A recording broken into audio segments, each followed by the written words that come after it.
Geliefdes, ons toetrede tot vanmôre se erediens is die baie bekende en die pragtige Psalm 84.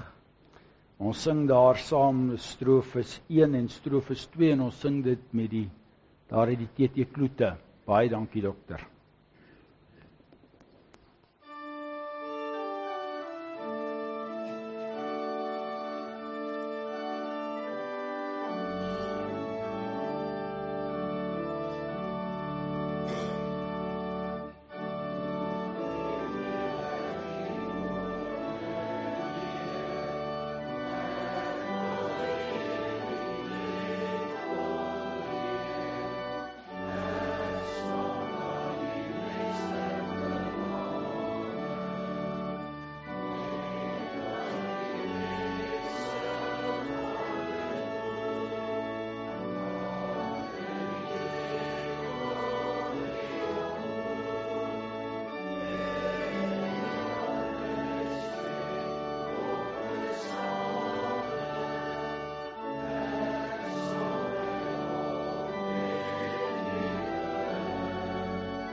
Geliefdes, in die ou vertaling van Psalm 84 staan daar so mooi: Welgeluksalig is diegene vir wie die Here se huis 'n tuiste is en hulle krag aldaar in hom vind. Geliefdes, genade, barmhartigheid en vrede vir u van hom wat is, wat was en wat kom.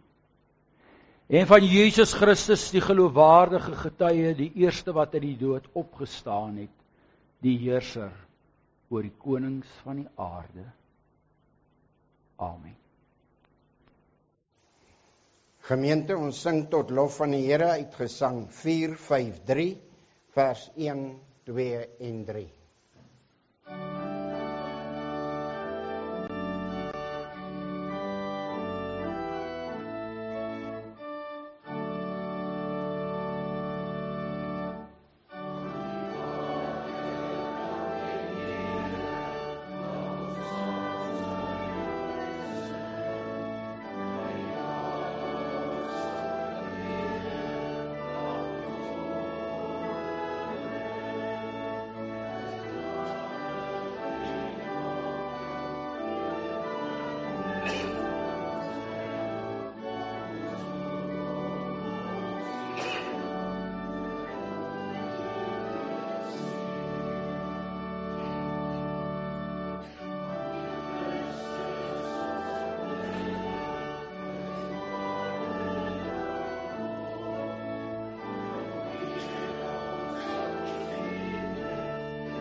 Broers en susters, ten spyte daarvan dat ons God se verbondskinders is en dat hy ons lewe herskep het deur sy seun, sondig ons elke dag teen ons God en Vader. Laat ons lewe ondersoek en onsself vergewis van ons sonde en liefdeloosheid. Hoor die wet soos dit wat Jesus dit opgesom in Markus 12 vers 28 tot 31. Een van die skrifgeleerdes het hulle hoor redeneer en het nader gestaan.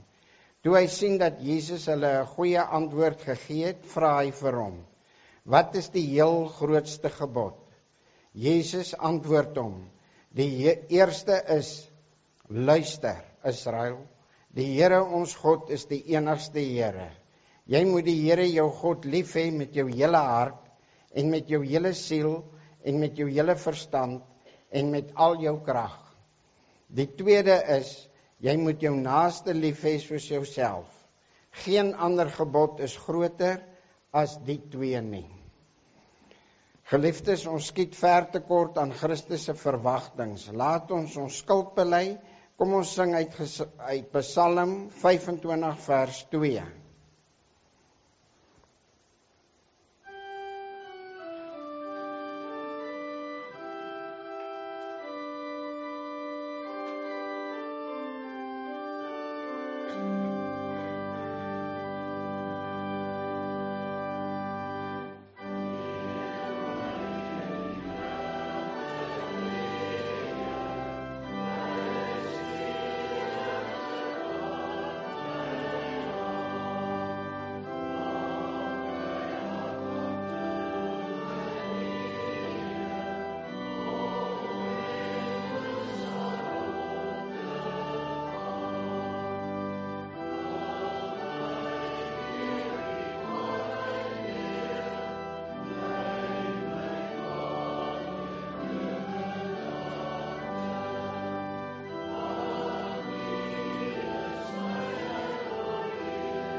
Broers en susters, ons het sopas deur ons sang ons sonde voor God bely. In 1 Johannes 2 vers 1 verseker God ons dat hy ons vryspreek. En as een van ons sondig, ons het Jesus Christus, die regverdige, as ons voorspraak by die Vader. Almal wat vrygespreek is, bely opnuut hulle geloof in die drie-enige God met die woorde van die geloofbelydenis van Nicea. Kom ons bely ons geloof staande. Ons glo in een God, die almagtige Vader, die skepper van die hemel en die aarde, en van alle sienlike en onsienlike dinge, en in een Heer, Jesus Christus, die eniggebore Seun van God, gebore uit die Vader voor alle tye, God uit God, lig uit lig, waaragtige God uit waaragtige God, verwek, nie gemaak nie, een in wese met die Vader, deur wie alle dinge ontstaan het, wat terwille van ons, die mense, en terwille van ons saligheid, neergedaal het uit die hemel, vlees geword het deur die Heilige Gees uit die Maagd Maria, en mens geword het, wat self vir ons gekruisig is onder Pontius Pilatus, gelei het en begrawe is, en op die derde dag weer opgestaan het volgens die skrifte, wat opgevaar het na die hemel, en wat sit aan die regterhand van God die Vader, wat weer sal kom met heerlikheid om te oordeel, die wat nog lewe en die wat reeds gesterf het, wie se koningsheerskappy geen einde sal hê nie, en in die Heilige Gees, die Heer en lewendmaker, wat van die Vader en die Seun uitgaan, wat saam met die Vader en die Seun aanbid en verheerlik moet word, wat gespreek het deur die heilige profete. Ons glo een heilige algemene kerk, gegrond op die leer van die apostels. Ons bely een doop tot vergifnis van sondes.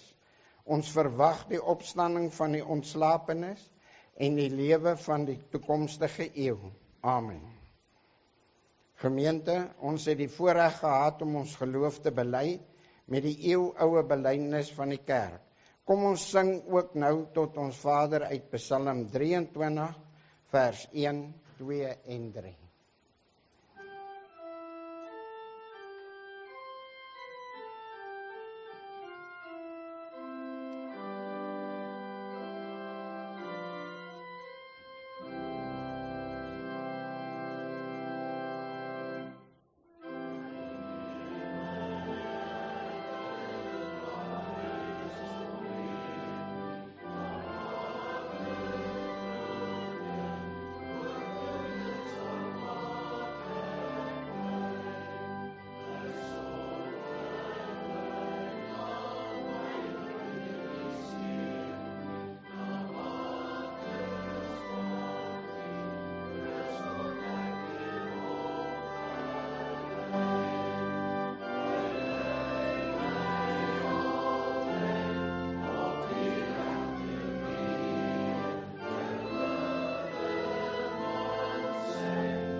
Gemeente, ons gaan vanmôre die Here se woord oopmaak en ons gaan saam lees uit die Ou Testament. En ons gaan saam lees daaruit Psalm 48. Maar voordat ons saam lees terwyl jy so sit, kom ons sluit ons oë in gebed. Here, ons rots, ons anker, ons vastigheid in hierdie lewe. Vader, ons bede is dat U vanmôre by hierdie ontmoetingsgebeure met ons sal wees, dat U deur U woord en deur U Gees tot ons elkeen sal spreek. Vader, dis 'n groot voorreg om U te mag ken. Dis 'n besonderse voorreg om U woord te kan oopslaan en daaruit te kan lees. Dis 'n voorreg om dit te kan lees in 'n taal wat ons verstaan. En ons dank U, Heer, dat ons dit ook kan doen in die midde van die teenwoordigheid van medegelowiges. Dat ons mag deel wees van U kerk hier op aarde.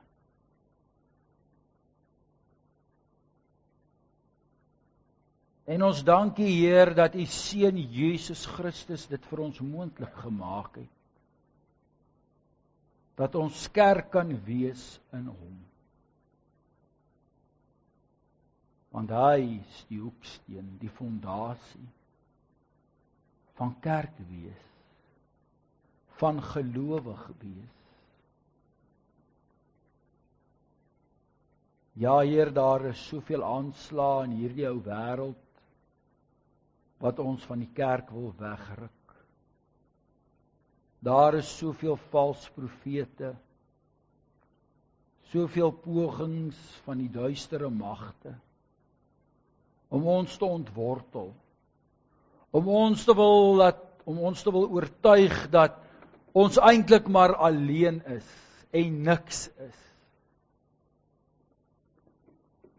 Dat hierdie ou wêreld ons laaste plek is, ons enigste rusplek.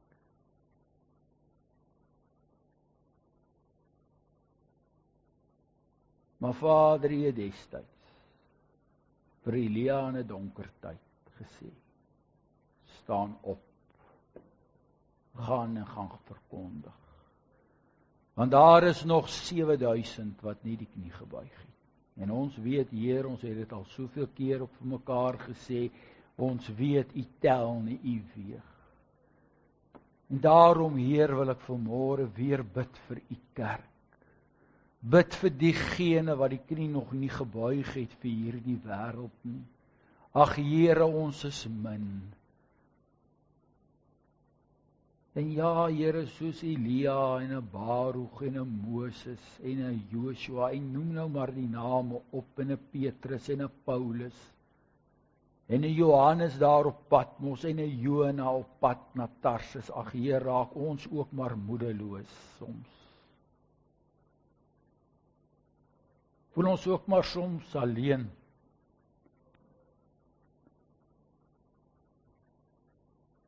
Maar Here, U het 'n doel met ons. U het aan ons 'n opdrag gegee om sterk te staan, om kerk te wees. Om te stry dat daar vir die nageslag ook iets sal wees. Dat daar 'n kerk sal wees. Dat daar die waarheid sal wees. In hierdie ou wêreld met al sy leuns en bedrog en valsheid. Ja, Heer, ons leef in 'n tyd waar geen woord meer vertrou kan word nie. Daar is soveel weergawe op die sogenaamde waarheid en gebeure. Maar U woord, Here, is vastigheid. En daarvoor dank ons U dat ons môre weer daaruit kan lees. En daarom vra ons weer plegtige nederigheid en 'n werklike afhanklikheid, Here, dat ons sal luister en dat ons lewens sal inrig met die hulp en die genade van U Gees. Spreek, Here, want U diensknegt en U diensmaagd luister. En ons bid dit in die naam van ons middelaar, ons verlosser. Hy wat ons lei deur die dood, die ewigheid in, Jesus Christus. Amen.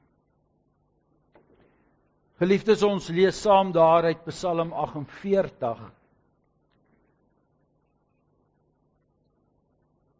En jy kan dalk nou vanmôre wonder nou maar waarom nou Psalm 48? Die groot rede is dat ek verjaar môre. En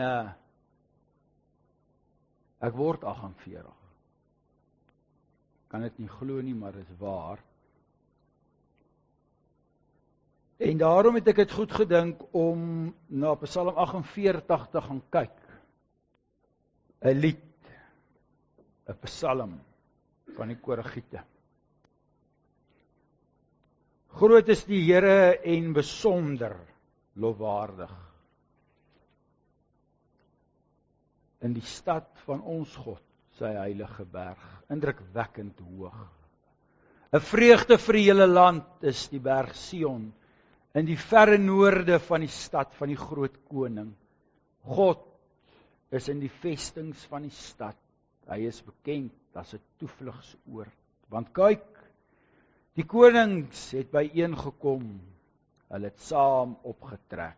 Die oomblik toe hulle dit sien, was hulle stom geslaan, verskrik, het hulle op vlug geslaan, vrees het hulle daar beet gepak, angs, soos 'n vrou wat geboorte gee, met 'n oostewind, het u handelskepe stikkend gebreek. Wat ons gehoor het ons ook ervaar in die stad van die Here. Heerser oor alle magte, in die stad van ons God het daar gevestig vir altyd. In die tempel, o God, dink ons na oor u troue liefde. Soos u naam, o God, so strek u lof tot aan die eindes van die aarde. U regterhand is vol geregtigheid. Die berg Sion is verheug. Die dogters van Juda juig oor u beslissings. Loop rondom Sion, gaan reg rondom haar, tel haar torings, kyk goed na haar verdedigingswal, bekyk haar vesting, sodat julle dit vir die toekomstige geslag kan vertel. Ja, hierdie God is ons God, vir altyd en ewig. Hy sal ons lei vir ewig. Tot sover ons skriflesing. Die Here se woord is kragtig en lewend, en die Here se woord beoordeel ook die bedoelings en die gedagtes van die hart.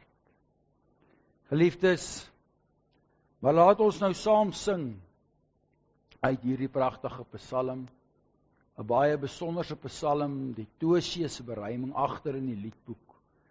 Psalm wat my nog altyd na in die hart gelê het, en ons sing daar saam strofes 1, 4 en 5, Psalm 48. Dankie dokter.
Geliefdes, ons teksverse vir die prediking vanmôre is hieruit Psalm 48 en daaruit verse 11 en 15.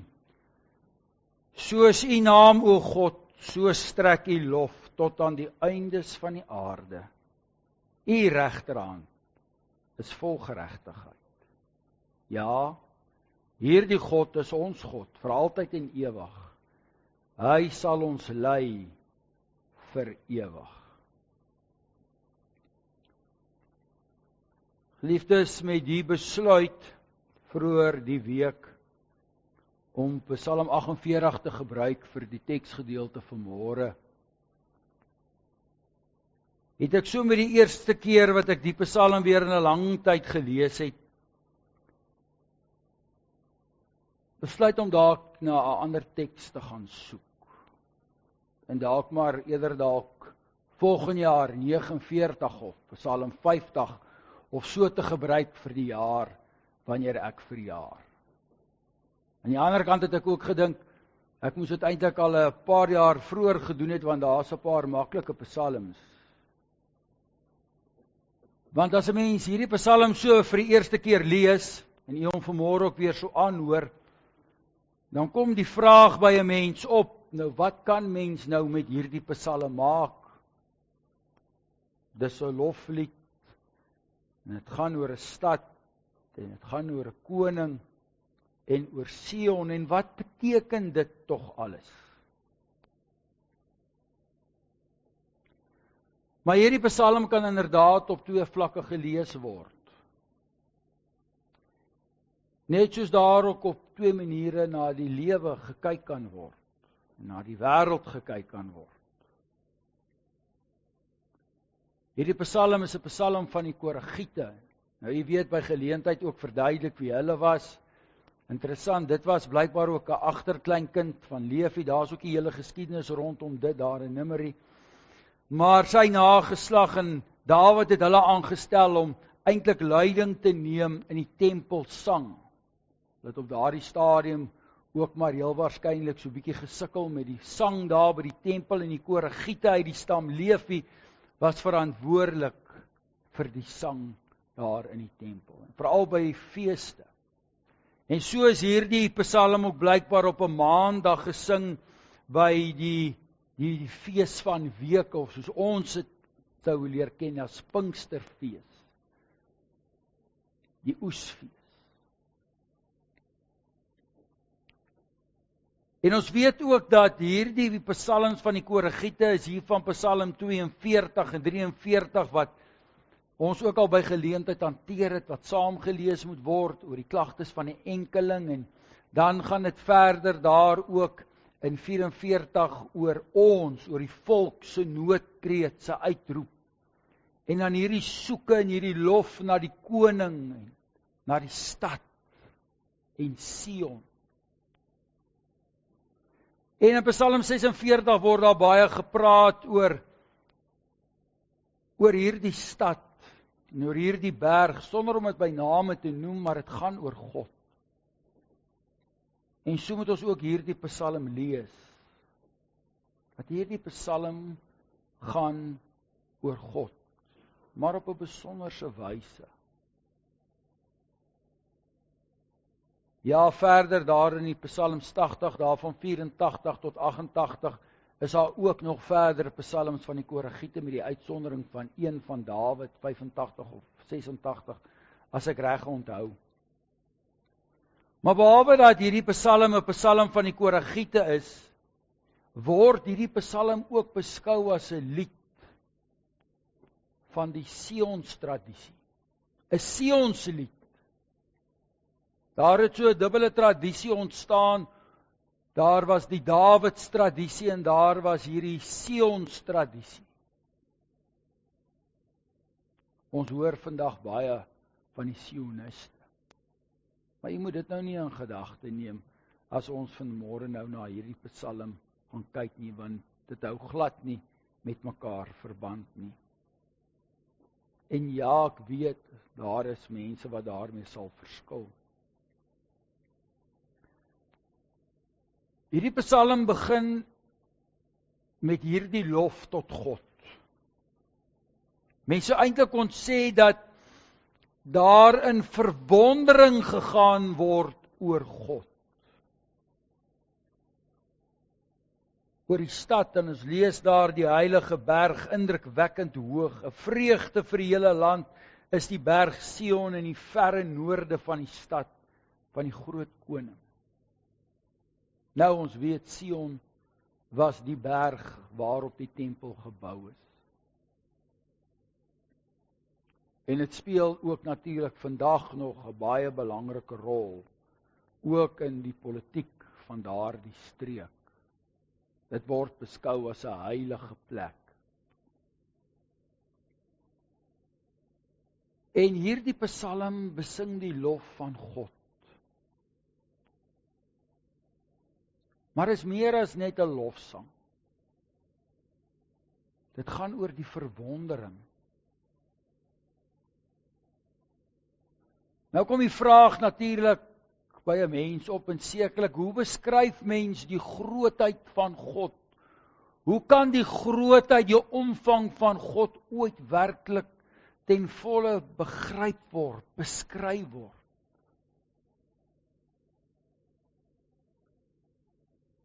En hierdie psalm vind dit op Sionsberg. Nou geliefdes, ek het nou nog nooit die voorreg gehad nie, maar dalk was daar van u wat al die voorreg gehad het om Jerusalem te besoek. Maar as 'n mens so na die foto's kyk en na die geskiedenis gaan kyk en lees, en die van ons wat 'n geografie op skool gehad het of aardrykskunde soos ons dit geken het, sal nou onmiddellik tot die gevolgtrekking kom dat Sionsberg eintlik maar 'n ou heuweltjie is. Dis nie iets indrukwekkends nie. Dis nie die grootste nie. Dis nie die hoogste nie. Dis nie die mooiste berg nie. In ons eie land is daar darm pragtige berge, as mens dink aan die Drakensberge en die Cederberge, en so kan 'n mens opnoem. Maar God kies Sion as sy heilige berg.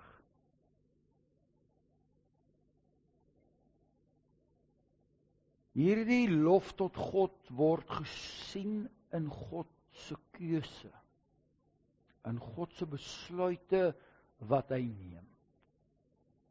En weet jy broer en suster, ons sien dit so mooi in die skrif.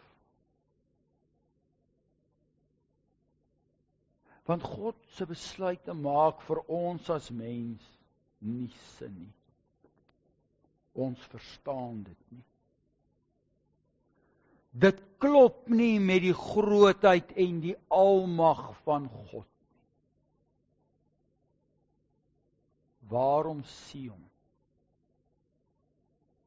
Waarom Jerusalem? Waarom Juda, Israel of Palestina, soos ons het geleer ken het op skool, daardie gebied?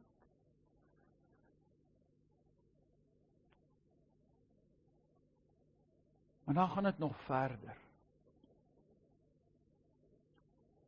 Waarom die volk Israel? Hierdie Israeliete. 'n klein, onbelangrike groepie mense, slawe in Egipte. Maak 'n belofte aan hulle voorvaders, aan Abraham. En ons lees van Jakob en Isak, al daardie manne, en elkeen van hulle het ook maar hulle eie tekortkominge en gebreke gehad, en elkeen van hulle het ook maar, was ook maar swak. As mens Jakob met Esau sou vergelyk byvoorbeeld. Ons lees van die Josef, wat dink hy's beter as ander, beter as sy eie broers. Maar dis wie God kies. Dis met wie God bemoeienis maak. En vir hierdie psalmskrywer of skrywers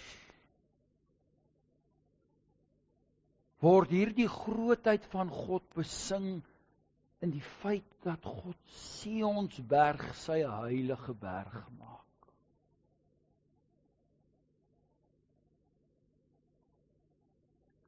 Dit gaan veel verder as dit. Dit is ook destyds beskou, en die Here Jesus verwys later interessant daarna in Matteus, daar in die bergpredikasie in hoofstuk 5 ook. Wat Sionsberg gesien as die rusplek vir die voete van God. Dit is gesien as God se woonplek, 'n simbool van God se teenwoordigheid in die hier en die nou. Die ander volkere se gode en afgode het altyd in berge gewoon of op ver plekke, ver verwyder. Daar was hierdie geweldige afstand. Maar Sionsberg en die tempel, die plek van ontmoeting, bring God weer naby sy skepsels. Met ander woorde, broer en suster, die Here draai nooit sy rug op sy volk nie. Hy woon in hulle midde. Daar's ander psalms wat dit so mooi omskryf. Gister gelees by 'n begrafnis, daaruit Psalm 121, 'n bedevaartslied, 'n pelgrimslied. Daar die baie bekende woorde, ek slaan my oë op na die berge, waarvandaan sal daar vir my hulp kom. En dan geliefdes, hier vanaf vers 4 tot en met vers 9, word daar ook verwys dat God 'n toevlugsoord is. Iemand wat beskerm. Iemand wat bo wonder dinge laat gebeur. En hierdie Sionsberg, wat hierdie simbool is van God se teenwoordigheid, en later die tempel, die plek van ontmoeting, en Jerusalem as hierdie vestingstad, word hierdie veilige hawe, wat nie vernietig kan word nie, kan nie binne gedring word nie. Nou gaan kyk 'n mens na wat hier beskryf word uit vers 4 tot 9, kan dit moontlik verwys na 2 historiese gebeure. Ons dink aan die tyd van koning Josafat, toe die Ammoniete en die Meubite en die Ammoniete probeer het om hierdie stad binne te val. Ons lees daarvan in 2 Kronieke 20. Hulle kon dit nie regkry nie. Hulle moor mekaar op die einde van die dag uit. Ons het by geleentheid ook al stil gestaan by daardie teks. Die ander moontlikheid is soos ons lees daar uit Jesaja 36, toe Sanherib van die Assiriërs probeer het om hierdie stad op te beleer in Hizkia se tyd. Ja, daardie ironiese geskiedenis waar Hizkia dan later vir die Babiloniërs gaan wys waarom die Assiriërs die stad nie kon beleer nie. Dit verwys heel moontlik daarna. Maar die fokus is God is hierdie veilige vesting, hierdie toevlugsoord. Dat God is die een wat sy kinders bewaar.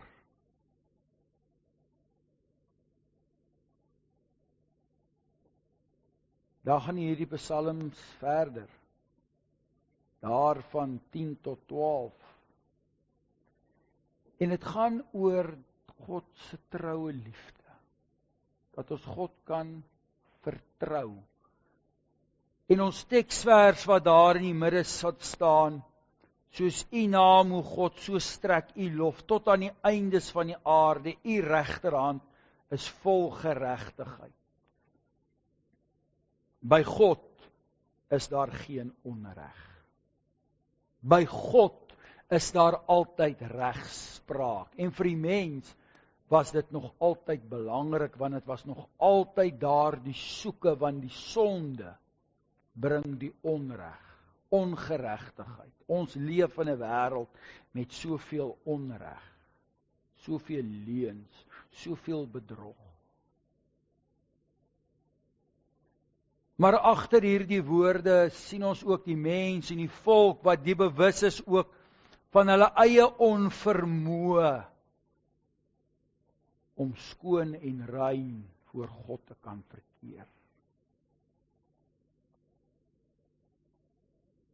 En dan die laaste gedeelte. Hierdie laaste gedeelte wat dan ook roem op God, wat in beheer is tot in alle ewigheid. 'n God wat die mens anders laat kyk.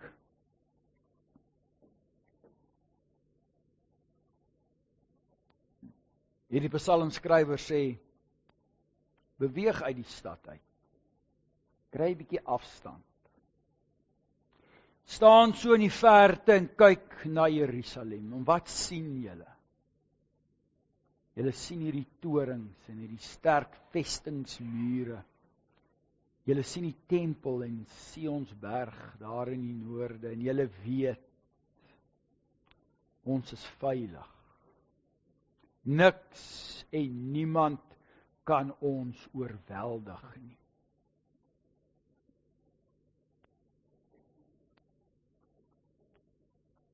Dis in 'n sekere sin ook die hoofgedagte van hierdie Sions liedere. Maar nou broer en suster, ons ken die Bybel. Ons ken die geskiedenis.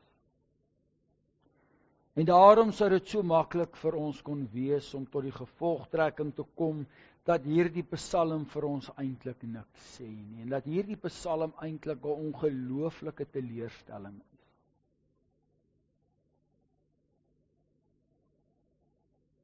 Want hierdie stad is oorval. En hierdie stad is vernietig. Sy vestingsmure, sy torings is platgeslaan. Die tempel is verwoes. Sionsberg is ontheilig. Die bewys daarvan kan jy vandag gaan besoek, ook nog daar in Jerusalem. En dan kom die vraag by 'n mens op eerstens, nou waarom? Wel, die groot rede is as gevolg van die volk se sonde. Onthou ek het vroeër verwys na hierdie Dawids tradisie. Daar is geglo dat God woon daar in die tempel, daar op Sionsberg. Maar ons word regeer deur 'n koning. En ons het ons profete. En ons het ons priesters. En as 'n mens so deur die blaaie van die blaaie van die Bybel blaai en lees, dan lees ons van hierdie profete en priesters en konings wat vir die volk so baie keer op dwaalweë gelei het. God was genadig. Hy stuur soveel profete om hulle te waarsku. Dink aan nou Jeremia, Jesaja, selfs ou Esegiel wat daar uit die verte uit sy volk roep tot inkeer. Bekeer julleself. Dien God. Maar dit val op doewe ore.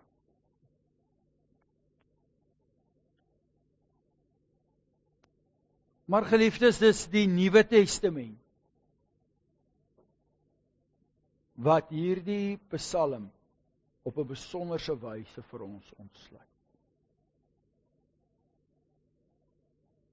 Dis 'n ander manier om hierdie psalm te lees. En dit kom daar uit verse 11 en verse 15.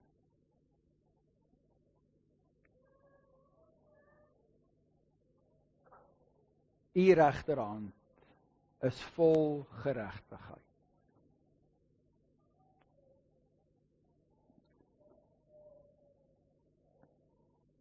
Ja, jy weet, ek sê dit altyd. Ek het dit gister ook by 'n begrafnis gesê.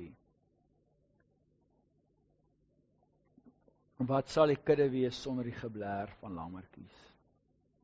En die stem van 'n kind in 'n kerk is nie 'n stem van irritasie nie. Jy moet dit nooit so sien nie, broer en suster. Dis 'n stem van hoop. Dis 'n toekoms. Maar dit so terloops gesê. Ons weet wie sit aan die regterhand van God en ons weet wie is hy wat vol geregtigheid is. Dis die Here Jesus Christus. Dis hy wat sou instaan, nie net vir God se volk nie, maar vir God se skepsels, vir elkeen van ons.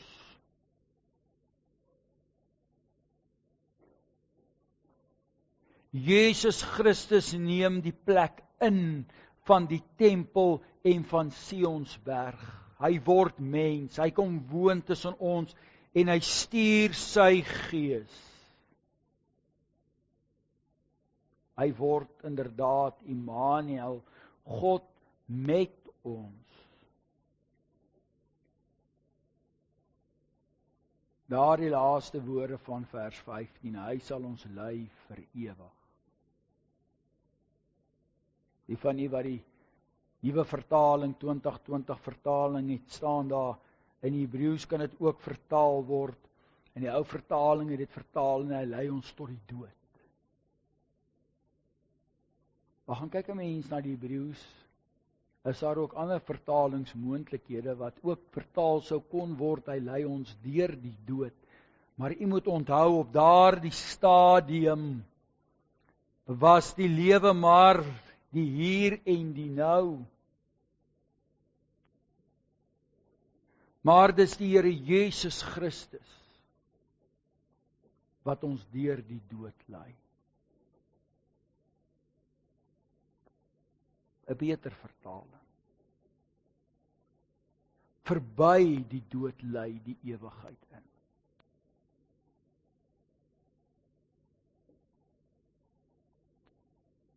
Dis nie die dood wat ons kom gryp nie, maar is God wat ons kom neem en verlos. En dan, geliefdes, kry hierdie psalm 'n totaal ander betekenis vir die hier en die nou en vir ons lewens. Dan kan ons ook weer gaan in verwondering. Verwondering vir God se keuses. Dat die Here ons kies. Soos Calvin sou skryf dat hy uit die midde van die sondaar 'n stem roep om vir hom 'n stem te wees.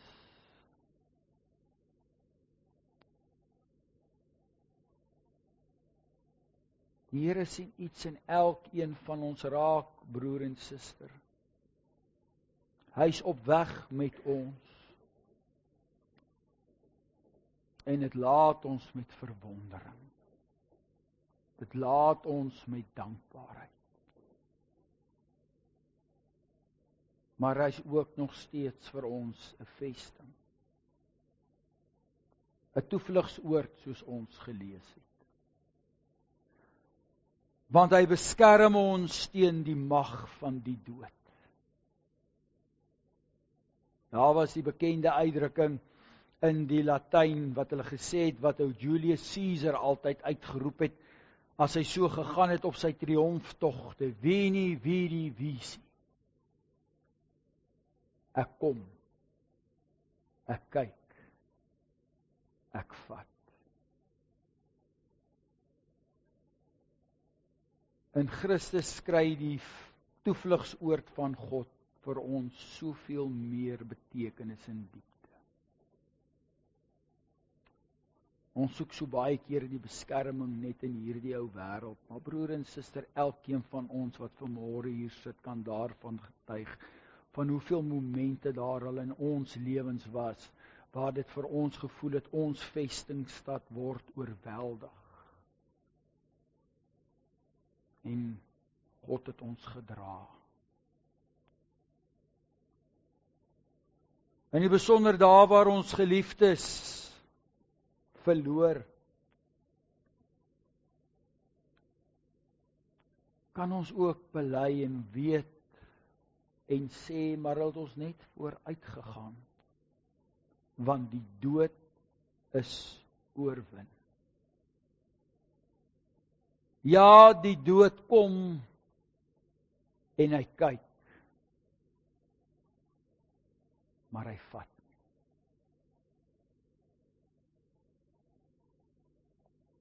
Want is God wat na sy kinders kyk. Dit is God wat sy kinders kom vat het, in sy seun Jesus Christus. Ja, dis in Christus wat die Here ons raak sien.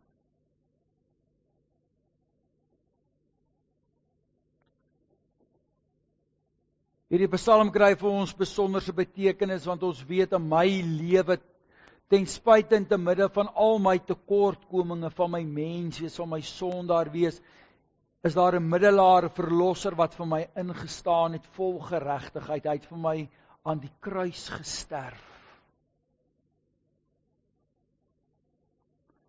En daarom kan u en ek ook terugstaan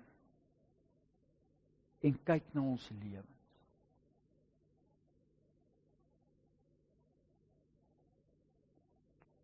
Ek is nou onlangs geplaas op 'n reuniegroepie van ons matrieks van 30 jaar. Kyk, dis nou 'n depressiewe oefening. Maar ook soms baie komies.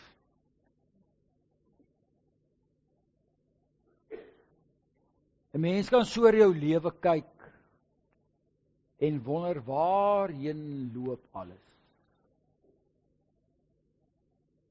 Dit was ons prediker wat gesê het, dis 'n gejaag na wind. Nee, broer en suster.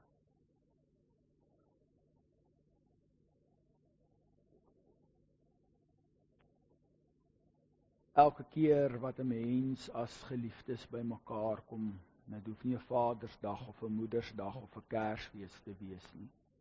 Elke dag is 'n spesiale dag. Elke dag is 'n genadegawe en elke dag moet 'n mens net iewers op pad werk en net 'n bietjie afstand kry of iewers daai stilte tyd kry en 'n bietjie gaan kyk soos hierdie psalmskrywers na die stad gekyk het. Wat sien ons raak? Weet jy wat is die tragedie, broer en suster? Ek kan nie sien moeilikheid. En dit word gevoed deur soveel doemprofete. Ons almal is op ons selfone. Ons almal is op YouTube. Hierdie potgooie. Mense wat ons vertel, dis 'n kwessie van tyd, dan duik die wêreldekonomie in mekaar, dis 'n kwessie van tyd, dan het ons 'n derde wêreldoorlog en so kan ons aangaan en ons word gevoed met al hierdie negatiewe goed. In plaas daarvan dat ons die Bybel vat, in plaas daarvan dat ons oë hou op die Here Jesus Christus, want was dit nie die Hebreërs skrywer wat gesê het, hou julle oë op Christus en dan sal julle nie geestelik moeg word en uitsak nie. Ons het 'n veilige vesting. Die dood is oorwin. Ons het 'n koning. En hy sal ons lei om die dood, die ewigheid.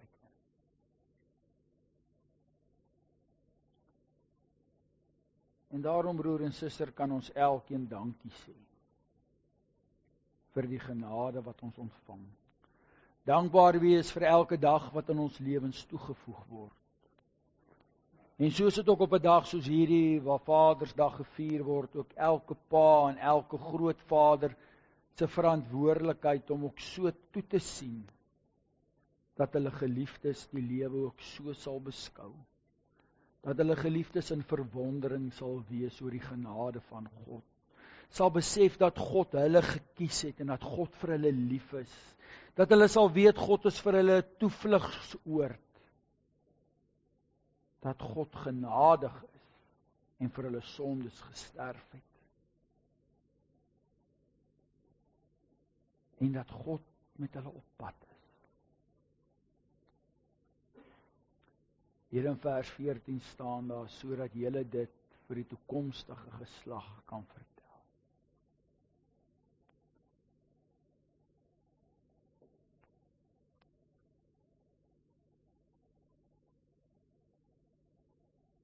U weet, geliefdes,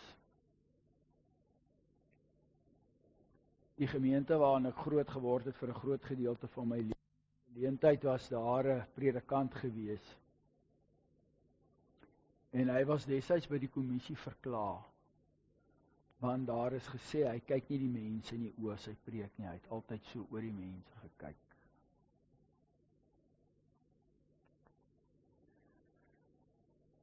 En die mense was daarmee ongemaklik geweest en ek weet, toe hulle ons geleer het ook met die preke, was dit ook een van die ding oogkontak. Ons het dit geleer op skool ook. Maar weet jy, broers en susters, hoe ouer 'n mens word, hoe moeiliker raak dit om jou gemeente in die oë te kyk. Want is dit die mense wat hier is wat jou vang nie, of wat jy 'n skuldige gevoel het, of jou preek vergeet nie. Dis die leeplekke. Dis die broers en susters wat ons so lank vooruit gegaan het. Daar die leemtes. Hulle wat nie meer hier is nie. En daarom sou dit makliker wees om elke Sondag net op te kyk. Maar weet jy, broer en suster, daar is ook die mooi kant in die hartseer. Dat daar was, deur my bedieningsjare, soveel wat hier en in ander gemeentes gesit het, wat my soveel geleer het van die geloof. Mense vir wie die geloof belangrik was, kerkwees belangrik was, wat bygedra het tot die instandhouding nie net van 'n gemeente nie, maar van iets veel groters, dat daar iets vir 'n toekomstige generasie kan wees.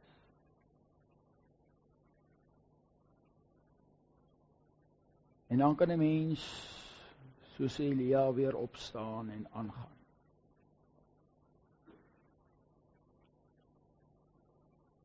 En ek weet nie wat op ons wag op die dag van môre nie. Maar geliefdes, laat ons so leef, dat daar 'n nalatenskap is. Dat ons sal leef soos mense wat leef vir die ewigheid.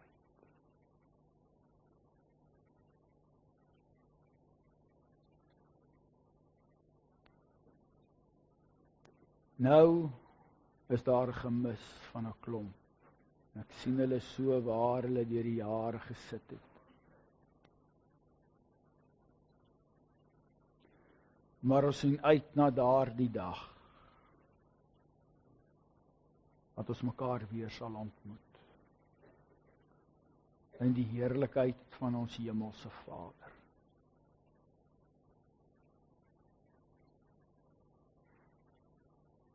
Mag die Here ons genadig wees, broers en susters, dat ons nie net sal vasval in die geskiedenis en die sleg van hierdie wêreld nie, maar dat ons sal afstand kry en die grootheid en die wonder en van God sal op pad wees met elkeen van ons, sal raak sien en sal leef. Amen. Geliefdes, ons slot sang vanmôre is 'n baie bekende Psalm, Psalm 116, en ons sing daar saam strofes 1, 3, 5, 7, 9 as ek reg onthou. En ons sing dit as 'n gebed. En na die uitspreek van die seën, sing ons saam daar uit Psalm 84. En ons sing daar strofe 6, die Dosius verryming. Dankie dokter.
Die genade van ons Here Jesus Christus,